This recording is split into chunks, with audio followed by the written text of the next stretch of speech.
Hello everybody, you join me a day or so before the MOT because I'm an idiot and I leave everything till last minute. I'm going to try fix my door now, so I've already taken the Phillips out and the bung which is up there. So I'm going to basically attempt to take this off without taking the actual door card, well opening the actual door. So my plan is to watch Meerkat's video on this where he shows you how to take it off without the with the door open, sorry. And then I'm going to try do it with it closed. So I've got some tools here which I'm going to use to take it off. So you'll join me in a moment. And if you're not subscribed, remember to do so because it really helps me out. And in a bit, you're going to see the the MOT, which is on Monday. So we got the door open. Basically all we've had to do really is just yank up as much as possible on the door card and it eventually comes out. Yank up and forward, backwards towards you and upwards and it'll come out. We have made some progress, so we've reseated the door mechanism and we can open it, which is pretty good. But we need to sort the outside door handle, which is annoying me. We're at the morning of now, and the Maestro is very snowy. We did drive the 75 obviously the other day, but look at how the snow forms on these. This is what I kind of love about all the cars, the square things. It just forms in such a weird way. But anyway, I think I'm going to treat you to a POV drive of the 75 on our way to the MOT test. So yeah, here we go I guess. But look at it, very nice. Hello everyone and welcome. Here we are in the 75 on our way to the MOT test. So you join me away from my house on our way, and there is some slush on the floor. Luckily 75s, as you know, have the snow mode in the gearbox, which it does seem to make a difference. I think it's quite good. It's always seemed to get me out of weird situations. It's really about controlling the car through the snow. Look at it. Look at the beautiful landscape around me. It's just something else. I'm hoping I've got this adjusted right. Imagine if you couldn't see it. But yeah, anyway. So it's a bit of a sort of thing on the MOT really. I got that door working yesterday, however you need to give it a mighty pull. Similar to Split Pin's video where he had a look at his. I think though I found the way to adjust it where on the forum, I think it was Arctic, he said that you needed to push these two pins in and then wind the actual thread back. So I'm going to try that when I get home and after I get my hands on some more door push pins, because yeah, it's one of them things I guess that I just broke them all because they all break. But if you see in that video, God, I'm so sinus is so congested at the minute. Right, is someone gonna let him past? He's driving like a ginormous truck. Let him past. Go on, dude. Oh no, let me go. What a legend. What a legend. Anyway, so as you can see in that video, we took the door card off, but it took a mighty pull, and you basically have to do it from the top and snap all your clips. Now them clips are only about £2.50 on eBay, but a boy like me cannot be bothered to wait.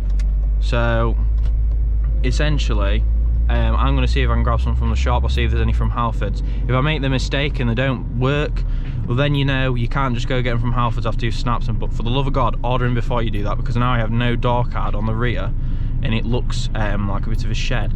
But if you, when we come to a stop here, if we do, if I look behind me, you can see there hopefully how bad the door card looks. But you see that insulation on there is really, really cool. It's quite a lot. It of course this is like it's an executive. It's supposed to have that sort of stuff. So it's about as insulated now as the Maestro is normally, I'd say, on that door, which is perfectly fine with me. So the thing with these MOTs is you always end up crapping yourself beforehand. I know I'm literally cacking my pants. It's always like a referendum on your financial future. I am gonna place a bet on it. I have 150 quid in cash in my pocket. I am hoping it will be no more than that. It's had all its brakes done, it's had everything done to it. You can imagine. The handbrake is the only other thing that is a bit dicky. The handbrake is a bit weird. And obviously the door needing to be yanked. It's been welded, it's had everything done underneath. You know, it's not, I I'm driving like, if anyone says I'm driving like a granddad or a granny or whatever you would call it now, I'm just driving slow. It's not really an age-related thing. I'm sorry, but I don't want to crash. And I had such a terrible day yesterday with the SD1, which will be coming out on Thursday, and the door card on this and all that crap. It's just such a terrible day. Hopefully though, the thing that I've noticed is, if you have a really awful day before your MOT, you usually pass. So I'm really hoping that I pass, but I'm still scared. I live in fear mentally, physically and spiritually of the MOT test, man. I'll just live in fear of it. Ever since I was a young boy and I had an MOT on my Fiat Grand Punt OT jet when I was 18, and it failed, like literally, like it wrote an essay. I could have submitted it to college and got a pass on my assignment. It wrote an essay for me, and I just sat there like, well, I guess my life's over. Because when you're 18, like, in your car's like your only good quality. Well, depends really on what you define a good quality as, because it was a Fiat. But if when you're 18 and your car's like your only decent, oh, there's a bit of a thing going on there.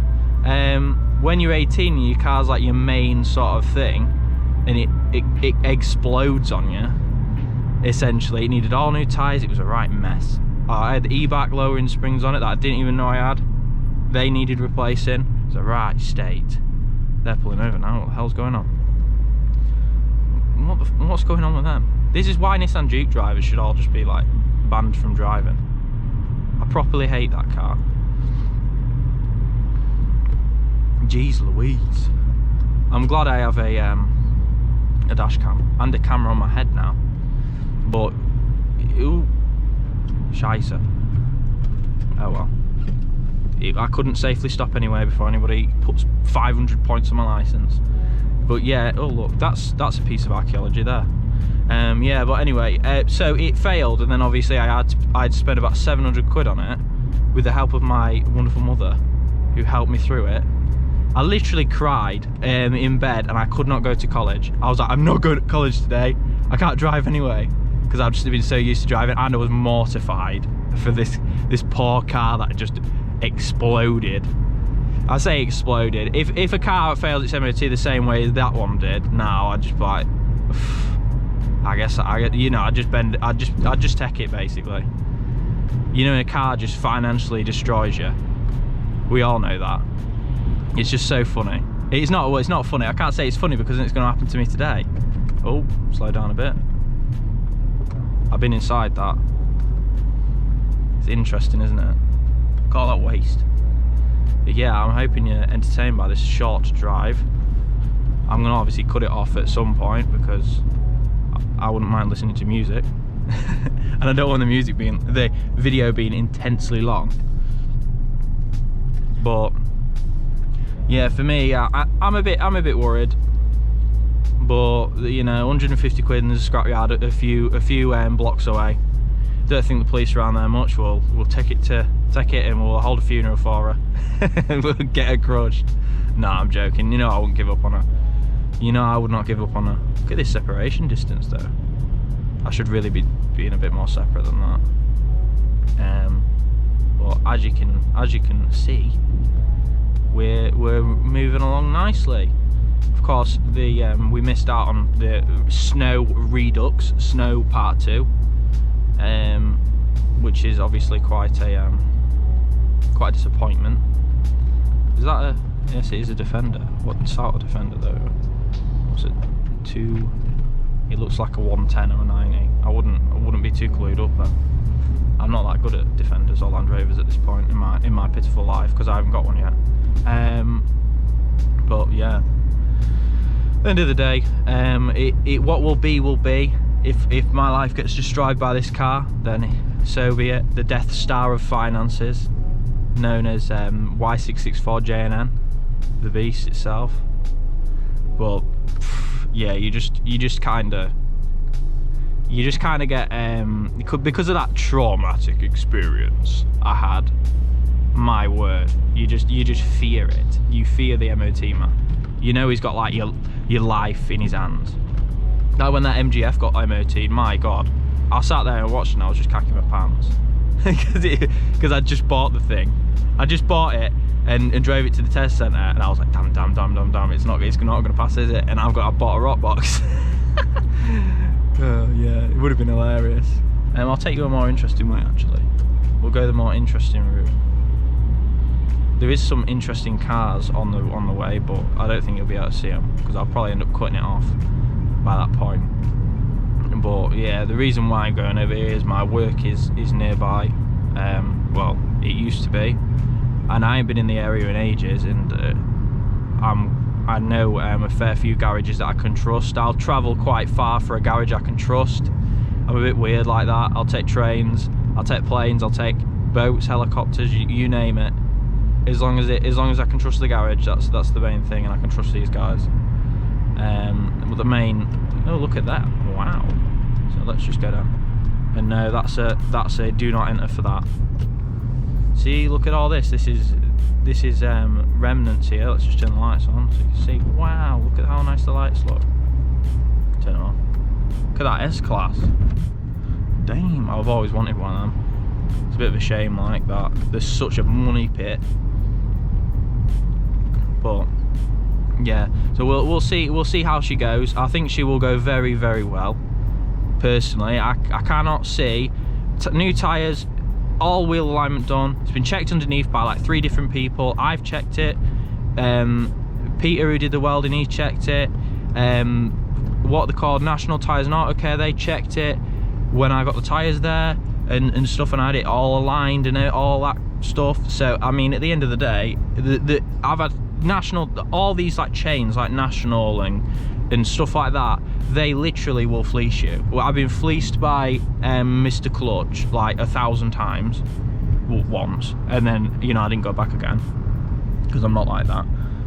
But yeah, you basically get fleeced by these chains, and it is not good. It is just not good. So I've decided I will never go to a chain again, and if I find a good independent, which I have, lovely guy, he'll sort it out.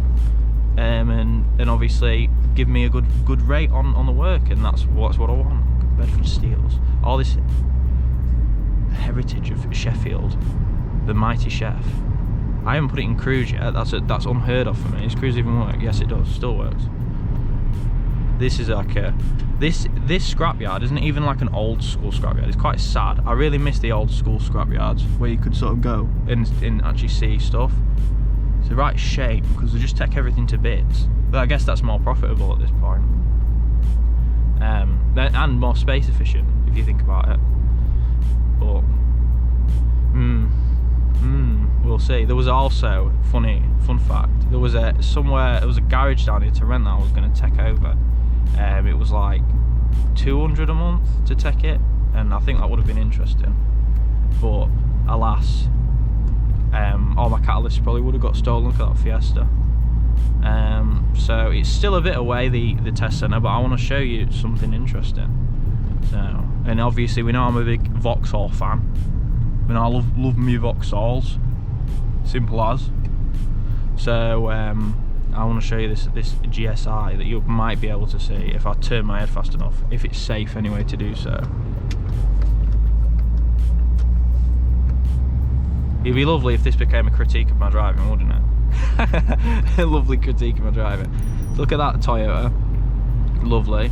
But then, if I just slightly overtake, there's a GSI Astra there.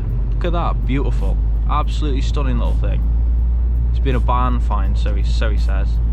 But yeah, we've still got a while left on the trip, I'm afraid, and I'm gonna have to mull about there for a while. So see you later, guys. Here we are, everybody, at the end of the video, and as you can see, she has passed. So she obviously needs a handbrake adjusting, as you can tell by the sheet, and that's about it. The door has now given up again, even though I had it working, as you saw in the earlier part of the video. See, it's just given up again. So I'm just going to buy a new mechanism and just get that changed. I'm damn lucky. We had the similar thing with an ABS sensor. We got damn lucky with that on an MOT a bit ago. But damn, I'm really happy with that. So of course she's passed. She got through the MOT, the door was working, as you saw in the other video. Now it's just not working anymore, which is really annoying. But it's a result at least. Weird how these things do happen. But now I'm going to give it a clean, because naturally I have to do that, because I'm like, it's like a big weeing match. Every time someone goes in my car, I've got to clean it up. If you see, I've already done the outside. You can see looking great. So, result. Thank you for watching. Keep watching, and remember to subscribe for more of this. Also, actually, for those of you that wonder, I still do have this. She's just sitting pretty in here. It's a bit dusty for now, but you can see she's all okay in here. Hasn't been out in about a year now, which I'm quite miffed about. But yeah, this all just needs cleaning up in this car. Just a bit of a tip. But for 75 stuff, we are done for a little bit. Well, not for content, because of course this is a car that keeps on giving, but for the MOT for another year we are finished. So thank you for watching. Keep watching and subscribe for more of this beautiful car.